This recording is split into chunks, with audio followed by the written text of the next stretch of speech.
A clear understanding of financial intelligence and the ability to apply this body of knowledge can give your business a major competitive advantage. Financial intelligence is about understanding the corporate financial market. And when we talk of the corporate financial market, we are talking about the DCM, the ECM, and the SCM, the debt capital market, the equity capital market, and the smart capital market. Today, I want us to spend some time looking at some of the advantages and disadvantages between the debt capital market and the equity capital market. But just before I get started, do permit me to introduce myself. My name is Gary Thompson. I'm a business development consultant by profession.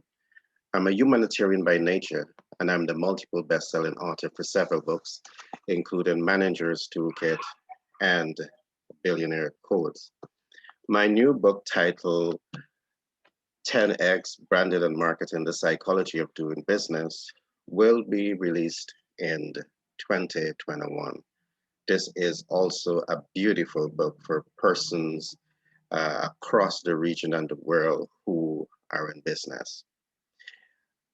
Let me come right back to the subject matter, but just before, I want to also tell you a little bit about Global Capital Inc. This program today comes to you with the kind compliments of Global Capital Inc.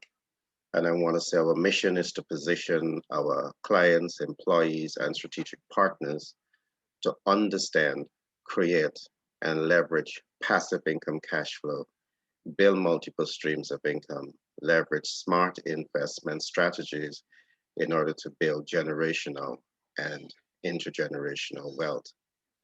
Throughout the life of our program, we will work with people to help them to understand financial intelligence and the commercial financial sector, financial intelligence and the investment financial sector, financial intelligence and the smart capital market. Last but not least, is about financial intelligence and sustainable livelihood. It's important for you to also recognize that financial intelligence goes beyond your ability to make money and maximize your disposable income.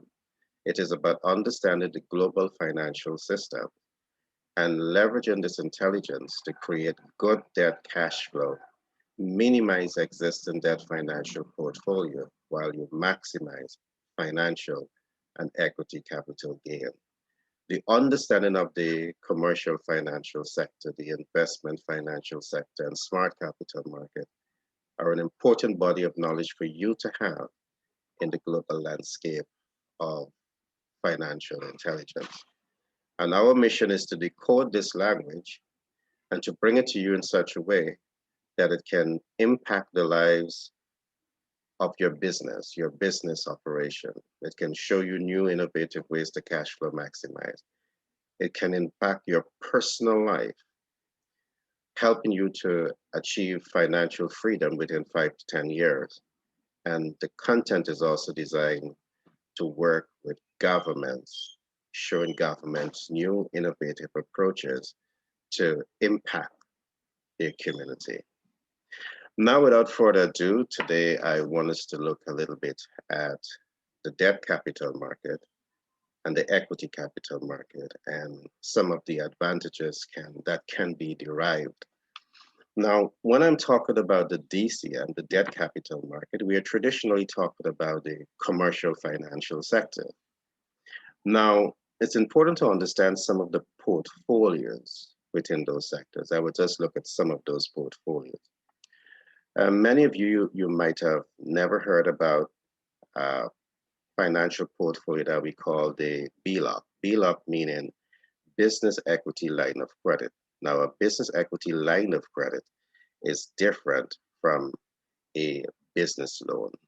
It's different from several different standpoints. But one that should jump out is that a business equity line of credit simply means that you have assets and you are leveraging the corporate asset to acquire capital to invest however you want to invest it. Now, along with this, we have something that we call the HELOC. The HELOC also is what is better known as the home equity line of credit. Now, a home equity line of credit is different in different respects, many respects. And one of those different respects that we want to look at is the fact that to have a home equity line of credit clearly means that you have to have the asset and you are leveraging the equity in the asset to acquire capital. Now, the second differentiating factor here is that the way interest is calculated on a BLOC and a HELOC is different than how it is calculated on a business loan and a home mortgage. One is amortized compound interest calculation, while the other might be simple interest calculation. As we go deeper into our analysis over a period of time, and as you come into our masterclass, our boot camps, as you come into our zone of consultancy, we will definitely be working with you to help you to understand these systems because they are absolutely necessary. When we are dealing with the DCM also, you have things like overdraft, you have things like credit cards, but it's not enough to just know that you can take an overdraft. It's all about the leveraging of those financial tools to give your business operation the competitive advantage that it needs. So it's way beyond just saying that these tools are available. The second thing that I want to talk about in relation to the DCM is something that we call pre-qualification criteria, because accessing the debt capital market is not automatic. You have to reach the pre-qualification criteria. Now, what are some of those pre-qualification criteria for a business loan? One, you would need to demonstrate that you have a positive balance sheet. You heard me talk about this before. So if you're going for $100 million and the bank is asking for 10, 15, or 20%, you need to ensure that you have a balance sheet that can clearly show that you have 10, 15, or $20 million, the equivalent of 10, 15, and 20%, plus additional funds to take care of the legal paperwork. It's absolutely necessary. So that's one of the pre-qualification criteria.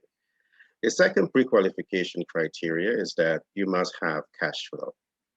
The financial institution will be looking for daily, weekly, monthly cash flow for the operation because at the end of the day, you have monthly amortized debt obligation. I might even want to say monthly amortized collateralized debt obligations. And the bank will want to ensure that you can honor those obligations at the end on the due date. All right.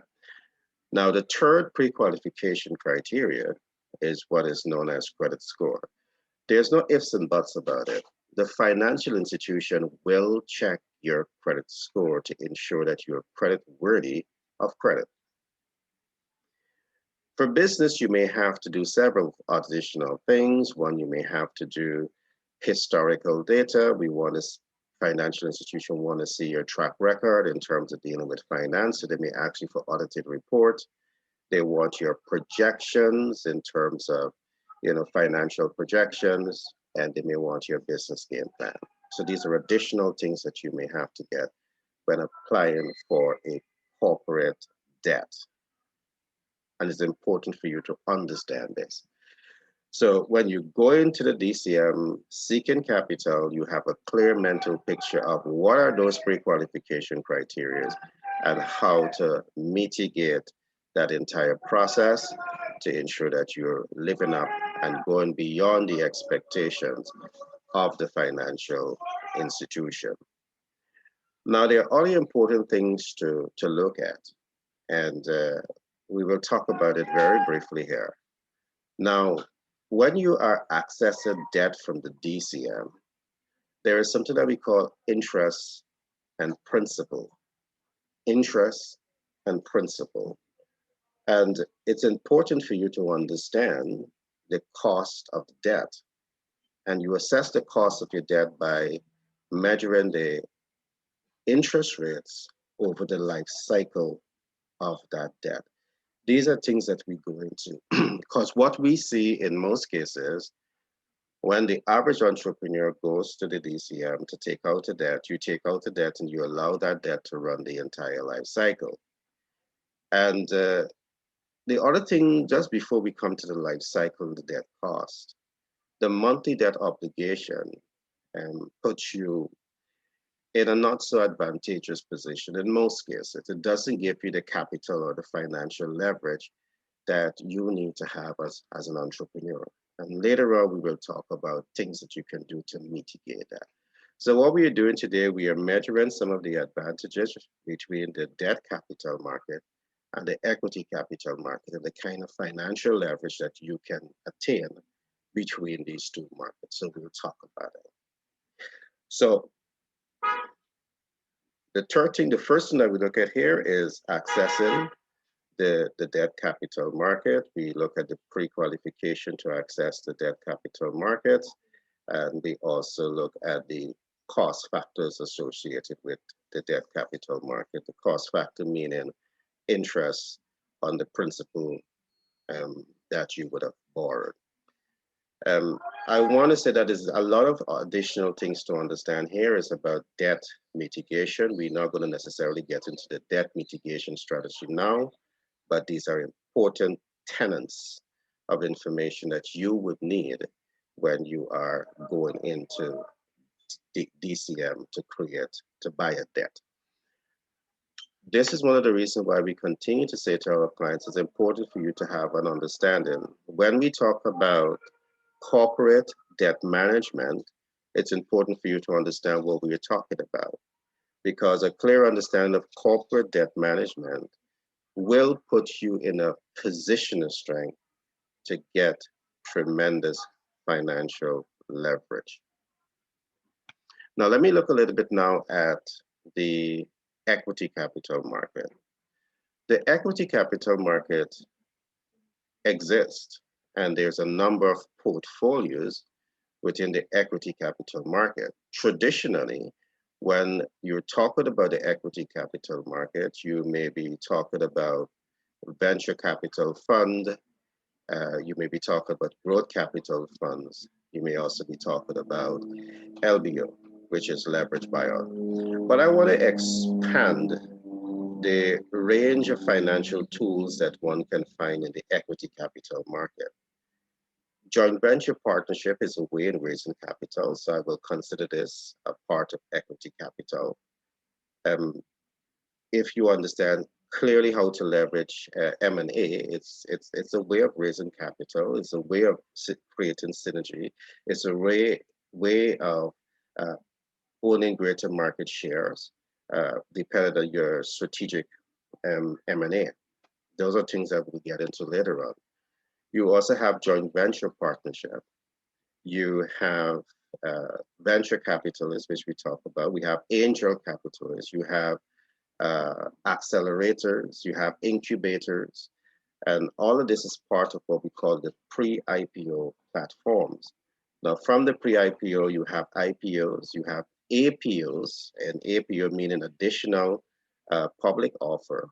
And you also have the LBO, which I would have briefly talked about. So these are some of the platforms that you have to actually raise capital in the equity capital market. Today, I just want to highlight some of the possibilities in the market, but I also want to look at the differences. When you go to the DCM, you are saddled with monthly amortized debt obligation.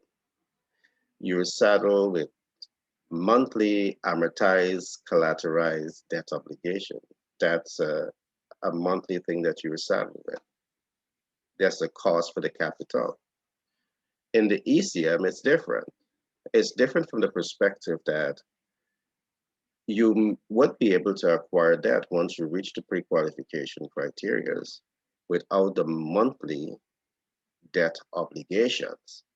You have a deferred debt obligation that you have with your LPs. Now, some of the pre-qualification, before I come to the debt obligation, let's look at some of the pre-qualifications when you're getting into equity capital market. For us, venture capital fund has a private equity investor. We have some essential things that we look for. And one of those things that we look for from the get-go is your corporate culture.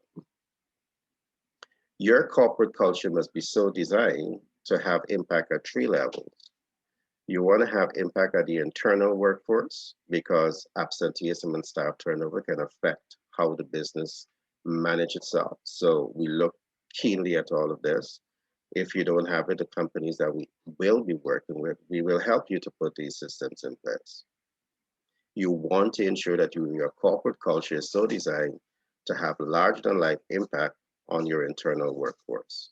That's a subject matter that will take quite some time for us to go into, but this is just to whet your appetite.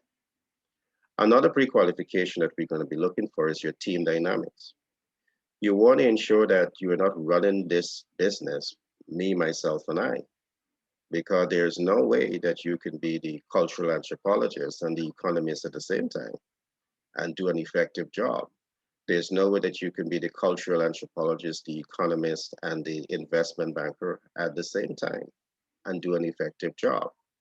There's no way that you can be the CPA, certified public accountant, and the public relation consultant and the marketing specialist all at the same time. And to manage a successful operation, you need all of the skill sets I have just mentioned about and more. So we look at your team dynamics as to ensure that you have the right team dynamics to run your organization successfully. Because in the PE platform, private equity investment platform, remember the GP, which is your general partners, those are the people who are helping you to raise the funds to run your business. They have a number of LPs, limited partners, that they might be accredited investors that they're collecting capital from to put into your operations. And at the end of the day, they want to ensure that you're working hard and working smart to cash flow your operations. So at the end of the day, dividends can be paid out. Their credibility, confidence, trust, and everything hinges on your ability to function, and demonstrating that you have a strong team dynamics is going to go a very far way in terms of influencing the PE that you are an excellent candidate for them to raise capital for. The third pre-qualification criteria that we are looking at is what we call understanding your market. It's important for you to understand the market scalability, your product scalability within that market. It's important for you to understand the market dynamics. Important for you to understand who is your specific target market, their needs, wants, and expectations, size, density, and dispersion. Absolutely necessary for you to be able to demonstrate that you have this body of knowledge. Because it is from this body of knowledge we can then deduct what we call accurate financial projections. You don't want to be speculative about market enablers and market accommodators. You want to base this on solid market intelligence. You don't want to be based on your financial projection based on speculative analysis. You want to leverage secondary, but up level secondary into primary marketing data. So you are making solid information, solid, business decisions. So this is absolutely necessary for you to have this kind of team dynamics in place when attempting to access capital from the ECM and when you want to work with the PE. Now, so we have looked so far at the different portfolios within the equity capital market. We have looked at some of the pre-qualification criteria, and I'm going to briefly do what we call some look at the differences between the debt capital market and the equity capital market in terms of the availability of cash.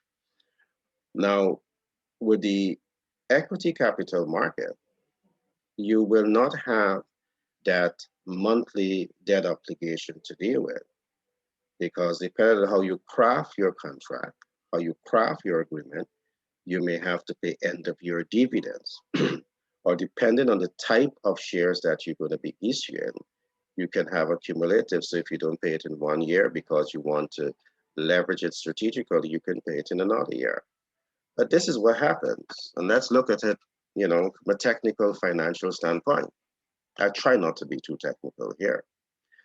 But with the DCM, if you have, let us take, for example, $100 million debt, your principal balance, and you have an annual debt obligation, a monthly debt obligation, let us say 10%, sorry, annual debt obligation of 10%. It simply means that you will be obligated to pay at least $10 million at the end of every year. And that will be broken up into 12 different parts because you have 12 different months in a year. But at the end of the day, you have to be paying back to the DCM $10 million based on the interest rates that you're going to be paying. With the ECM, you may be paying the same in terms of principal, paying the same in terms of dividends. But instead of paying dividends out on a monthly basis, you're paying dividend out on an annual basis. And just let's talk about this from a financial or a capital competitive advantage. Payment delayed is capital to be leveraged. Now let's look at it. You have 12 different payments to pay in the DCM to amount to $10 million. And you have to do that on a monthly basis. In the ECM, you're making these payments not monthly, but yearly. So what that means is that I actually have an additional $10 million. By mid-year, it's going to become $6 million. At the end of the year, it will become $10 million. But it means that I can leverage it. I'd said six, I meant $5 million. But guess what? I can leverage that capital. Anyone that understands debt leverage, anyone that understands corporate wealth management, corporate debt management, will be able to speak to this issue. To acquire an asset at about $10 million, remember, you're only paying down 10% on that, let's say 10%. So you can acquire assets at $10 million for every month that you're not paying back the bank. And that asset, if you understand exactly how to manage that asset, two things can happen, or three things can happen. One, you convert that asset into what we call performing asset, meaning that it can pay you daily, weekly, and monthly.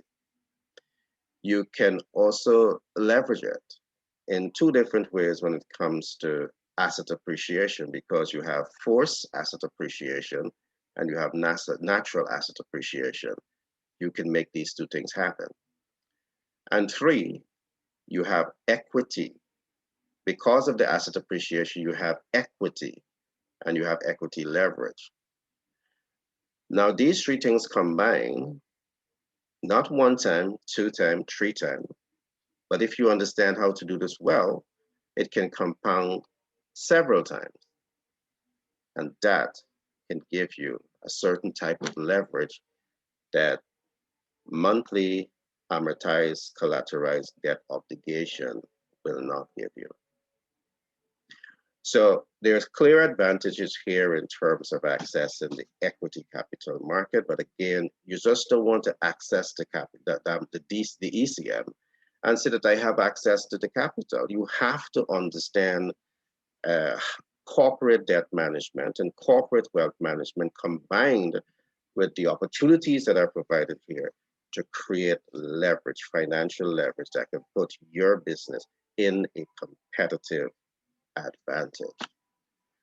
Now, the advantage I've just talked about here by looking at performing assets, asset appreciation, force and natural, and equity leverage, think about what this can do in helping you to mitigate your debt life cycle and to mitigate your debt costs and to create wealth for your business.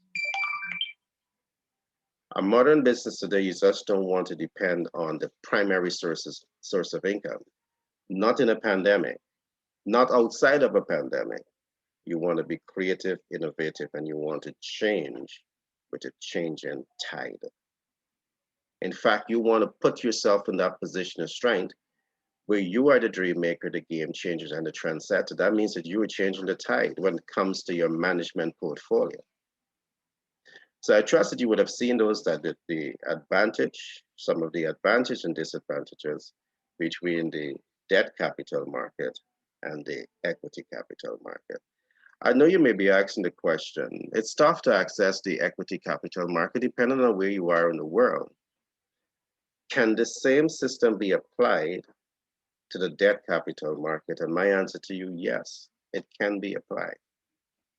It has been applied in the developed world and at Global Capital Inc. with our team of investment bankers, our team of certified public accountants, our team of business consultants, our team of legal minds. We are prepared to sit with you and really help you to understand new innovative ways to mitigate debt. I trust you would have enjoyed today's program. And remember, our mission at Global Capital Inc.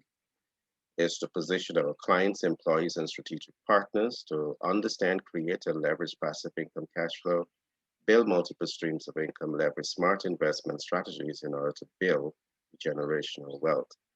In our program, you will learn about financial intelligence in the commercial financial sector, financial intelligence in the investment financial sector, financial intelligence in the smart capital market, last but not least is financial intelligence and sustainable livelihood.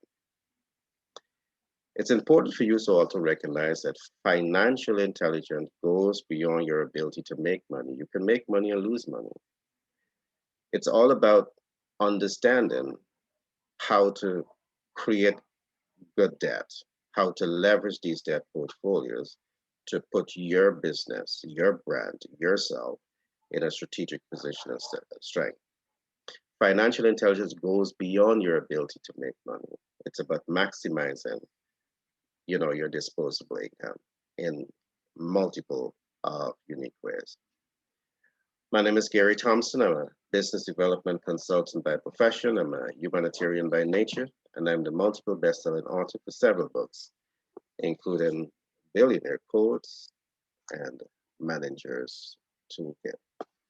My new book, 10X Branding and Marketing, The Psychology of Doing Business, will be out in 2021. And I certainly want to encourage you to keep following me, and the content in that book will literally transform your life. I want to encourage you to like and subscribe to this program, share this program within your network. Our platform, I must say that we are targeting three audience. We are targeting businesses across the region and the world. We are targeting the average person who wants to achieve more financially, and we are targeting government institutions. And one of the programs that we talk a lot about in relation to targeting government institution is what we call the Government Paycheck Protection Program. We have a very unique program that we call Wealth Leadership Bootcamp, and it helps businesses develop their corporate paycheck protection program. We target government to help government to develop their national paycheck protection program. We target a private individual for them to develop their personal paycheck protection program. Absolutely necessary in this day and age that we are living in. Remember, it's COVID-19 that we're in. I want to encourage you to be safe, protect yourself, protect your loved ones, and protect those around you. Remember to reach out to us. We are here to serve, and we have a team, a dynamic team of players that are here committed to the process of taking your business to another plateau of development. Be blessed. Be safe. Bye.